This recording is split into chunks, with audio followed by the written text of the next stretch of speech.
Alright, Brent Porcio, TopVelocity.net. We're going to do a pitching analysis here of Joe, and we're going to pair him up with my Japanese pitcher, Asao. I call him my Japanese pitcher because I use him a lot.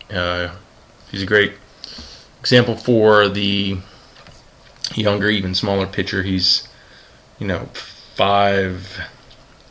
145 pounds. Great mechanics, very explosive, very quick, a lot of speed. So good comparison for a young pitcher like Joe. Let's take Joe here into his leg lift. Take Asao here into his leg lift. Okay, always point out up front, draw a line off the drive leg. We'll see where the pitcher sits, inside or balanced up over the drive leg. You can see it's common to most high velocity pitchers inside the drive leg. That just means, just like a sprinter, they're in a position to start their momentum earlier and faster, which is what high velocity pitchers do.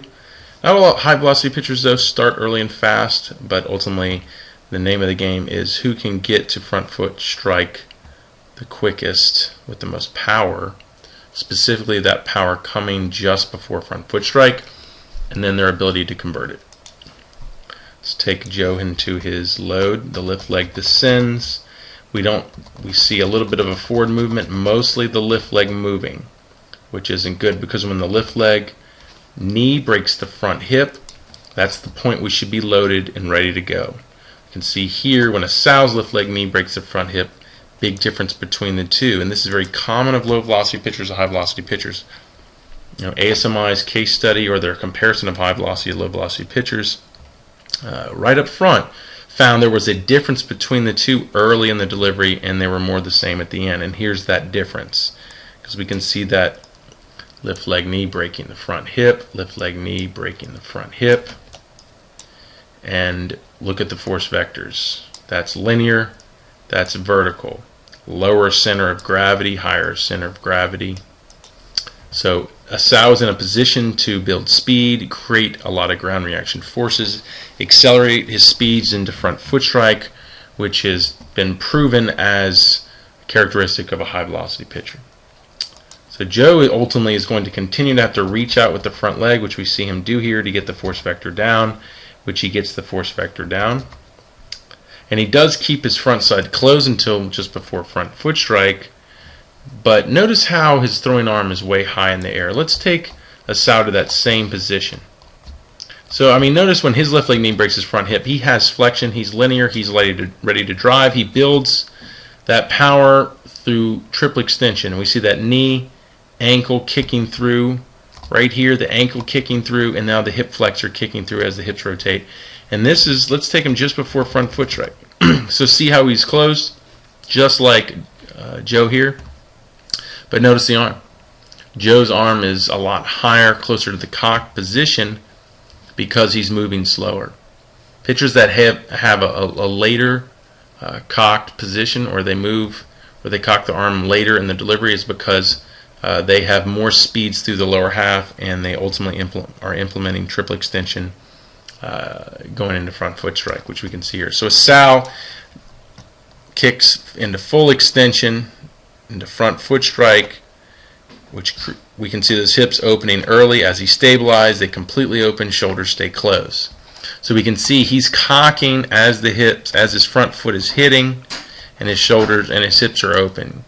So if we take Junior through the same, Joe here at the same thing, he opens up, but is unable to drive because he doesn't have a lot of movement or momentum at this point. He's still very vertical in the force vector, doesn't have that much flexion, so he just opens up and puts down. And he's cocking as well, but the problem is, here's the difference, and this is why triple extension before front foot strike is so critical. Driving the back leg before the front foot lands drives the hip through and around, and that's what creates early and explosive hip rotation, which is common of high velocity pitchers.